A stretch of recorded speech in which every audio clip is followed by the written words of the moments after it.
But I do find that people who are either in global macro or observers of global macro or people trying to learn global macro become obsessed by crises, when in fact you've made most of your money out of a crisis.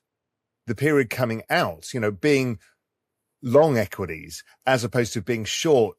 So many people look for the short trade, but the actual better setup is everything on fire sale discounts. Yes, I would agree. Yes, I agree with this. And this is kind of what this example with Soros that you gave kind of promotes this idea. Suppose the crisis did not come from the direction you expected.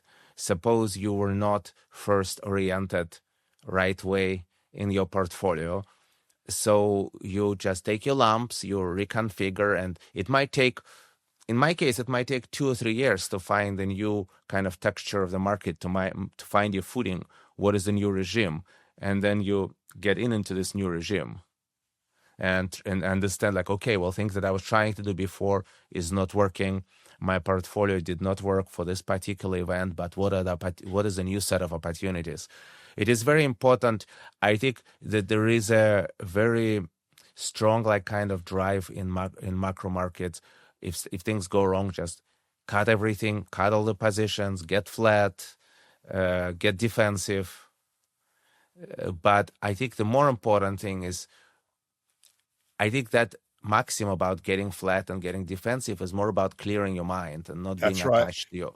It's not so much about that you have to get flat. It's about the fact that you need to clear your mind and see if today, this morning, was the first morning of my trading. If I'm just given like the cash, how would I put cash today? Now, in a regular life, you don't want to think about this like this every day, because you're just going to keep like retrading your portfolio and churning and wasting money on transaction costs. But in the times of crisis, when everything just blew up and your world changed, this is how you need to think. You need to think about, okay, good, bad, or ugly. This trade is in the money. This trade is out of the money. This trade might have to go because look what other opportunities are out there. You need to just totally reprogram. But the important thing is to see, is there a way? Do I see a clear way through that trees? Do I see a forest behind the trees? Is there a way to deploy capital in the middle of this commotion?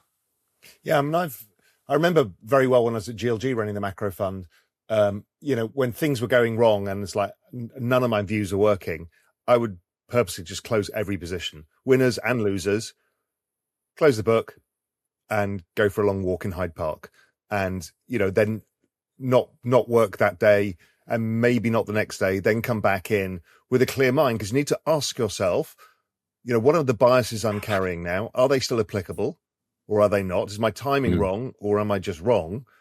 And you'd have to see it clearly, because if not, you're stuck with your biases still as well.